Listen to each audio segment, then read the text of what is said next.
इस वीडियो में हम कक्षा 10 विज्ञान के अभिकथन और कारण वाले मोस्ट इंपोर्टेंट क्वेश्चन तैयार करेंगे। चलिए शुरू करते हैं चैप्टर 1 से। क्वेश्चन नंबर 1, संतुलित रासायनिक समीकरण द्रव्यमान संरक्षण के नियम का पालन करता है। बिल्कुल सही है। कारण दिया है, किसी रासायनिक अभिक्रिया में अभिकारकों का कुल द्रव्यमान उत्पादों के कुल द्रव्यमान के बराबर होता है। ये भी सही है, अर्थात अभिकथन और कारण दोनों सही हैं। अब लगाएंगे इसमें क्योंकि बीच में। ठीक है, अब कैसे दोनों सेंटेंस को साथ में पढ़ेंगे और क्योंकि लगा करके हमने इस पूरे सेंटेंस को देखना है कि सही होता है नहीं बनता है इसमें। ठीक है, कोई सेंस बनता है या नहीं बनता है, ये जरूरी देखना होता है जब भी आप करो। मैं इससे पहले भी कई बार क्वेश्चन बता चुका हूं इस टाइप के, तो आपको ध्यान होगा कि क्योंकि क्यों लगाना होता है। यहाँ पे करता है के बाद क्योंकि लगाएंगे सेंटेंस के बाद, और ये सेंटेंस अगर मेल खाता है और कोई इसका अर्थ निकलता है भावपूर्ण, तो यहाँ पे इसका मतलब क्या है, ये हमारा सही हो जाता है। ठीक है, ये करने की ट्रिक होती है इसको। तो चलो करते हैं। क्या होगा, संतुलित रासायनिक समीकरण द्रव्यमान संरक्षण का नियम का पालन करता है क्योंकि किसी रासायनिक अभिक्रिया में अभिकारकों का कुल द्रव्यमान उसके उत्पादों के कुल द्रव्यमान के बराबर होता रहता है। तो ये बिल्कुल सही है क्योंकि लगाने के बाद भी। तो इसका मतलब क्या है, असर्शन और रीजन दोनों सही है। साथ में इसका जो ऑप्शन हो जाएगा वो ए हो जाएगा। क्या ए ऑप्शन है, ए और आर दोनों सही है। आर ए की सही व्याख्या करता है। ठीक है, तो ये ध्यान रखना है आपने, ये कारण दिए, इनमें से आपने लगाना होता है। इसका अगला देखिए क्वेश्चन नंबर 2,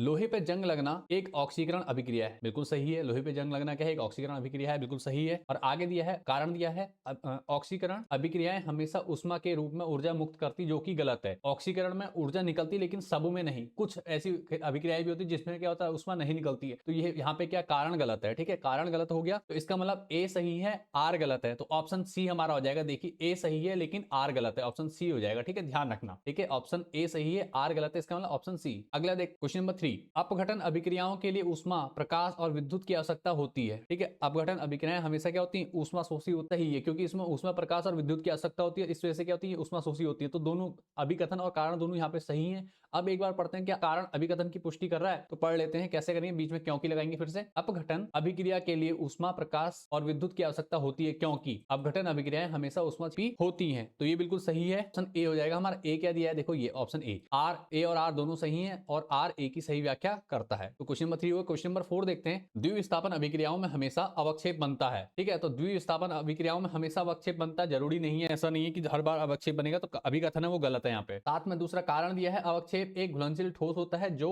रासायनिक अभिक्रिया में बनता है। ठीक है, अघुलनशील ठोस होता है, ये तो सही है, आर सही है। ठीक है, ए गलत है लेकिन आर सही है, तो यहाँ पे ऑप्शन डी हमारा राइट हो जाएगा। ठीक है, ए गलत है, आर सही है। चौथे का हमारा डी हो गया। क्लियर हो गया होगा यहाँ तक? किसी को कोई डाउट हो, प्रॉब्लम हो, कोई चीज समझ में ना आ रही हो, कमेंट जरूर कीजिएगा। अगला देखिए क्वेश्चन नंबर 5, संयोजन अभिक्रिया में एक ही उत्पाद बनता है। बिल्कुल सही, एकल उत्पाद बनता है संयोजन अभिक्रिया में, सही है अभिकथन। रीजन दिया गया है, सभी संयोजन अभिक्रियाएं ऊष्माक्षेपी होती हैं, जो कि गलत, सब नहीं होती हैं। यहाँ पे ये गलत है, आर, रीजन गलत है। ठीक है, तो अभिकथन सही है, रीजन गलत है, ऑप्शन सी हमारा राइट हो जाएगा क्वेश्चन नंबर 5 के लिए। क्वेश्चन नंबर 6 देख लीजिए, जल का विद्युत अपघटन एक अपघटन अभिक्रिया है। बिल्कुल सही है, अपघटन अभिक्रिया किसी यौगिक को दो या अधिक सरल पदार्थों में तोड़ती हैं। तो बिल्कुल सही है ये भी, अर्थात अभिकथन और कारण दोनों सही दिए गए हैं। अब इनके बीच में संबंध बनता है नहीं बनता, देखते हैं। जल का विद्युत अपघटन एक अपघटन अभिक्रिया है क्योंकि अपघटन क्रिया किसी यौगिक, अब यहाँ पे किसी की जगह लिख देंगे जल, लिख देंगे, जल को दो या दो से अधिक सरल पदार्थों में तोड़ती है। तो बिल्कुल सही हो रहा है कि जो आर है वो ए की सही व्याख्या करता है। ऑप्शन ए हमारा राइट हो जाएगा। इसका क्वेश्चन नंबर 7, प्रकाश संश्लेषण एक ऊष्माशोषी अभिक्रिया है। सही है, क्योंकि प्रकाश संश्लेषण में सूर्य के प्रकाश की आवश्यकता होती है। तो ये बिल्कुल सही है, अभिकथन बिल्कुल सही है। कारण दिया हुआ है, ऊष्माशोषी अभिक्रियाएं ऊष्मा या प्रकाश ऊर्जा को अवशोषित करती हैं। बिल्कुल सही है। तो हमारे यहाँ पे अभिकथन और कारण दोनों सही है। अब एक बार दोबारा इसमें क्योंकि लगा के पढ़ेंगे कि दोनों के बीच में संबंध बैठ। प्रकाश संश्लेषण एक ऊष्माशोषी अभिक्रिया है क्योंकि